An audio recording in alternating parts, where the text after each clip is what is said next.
अपनी जिंदगी में ऐसे लोगों को शामिल करें जो आईना बनकर आपके साथ रहे, क्योंकि आईना जिंदगी के किसी मोड़ पर भी झूठ नहीं बोलता।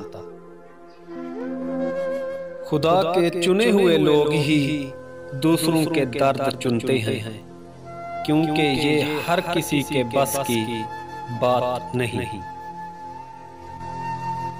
अगर तकब्बुर के बारे में इंसान को खुदा की नाराजगी का इल्म हो जाए तो बंदा सिर्फ गरीबों और फकीरों से मिले और मिट्टी पर बैठा करे। अगर मोहब्बत के 100 टुकड़े किए जाएं, तो 99 हिस्से के हकदार माँ और बाप होंगे। माना कि बुरा वक्त बहुत ही मुश्किल से गुजर रहा होता है, मगर जीना कैसे है ये भी तो सिखा रहा होता है। रिज़्क हो या मोहब्बत, कदर ना करो तो खुदा छीन लेता है। इंसानियत एक बहुत बड़ा खजाना है। इसे लिबास के अंदर नहीं, इंसान के अंदर तलाश करो।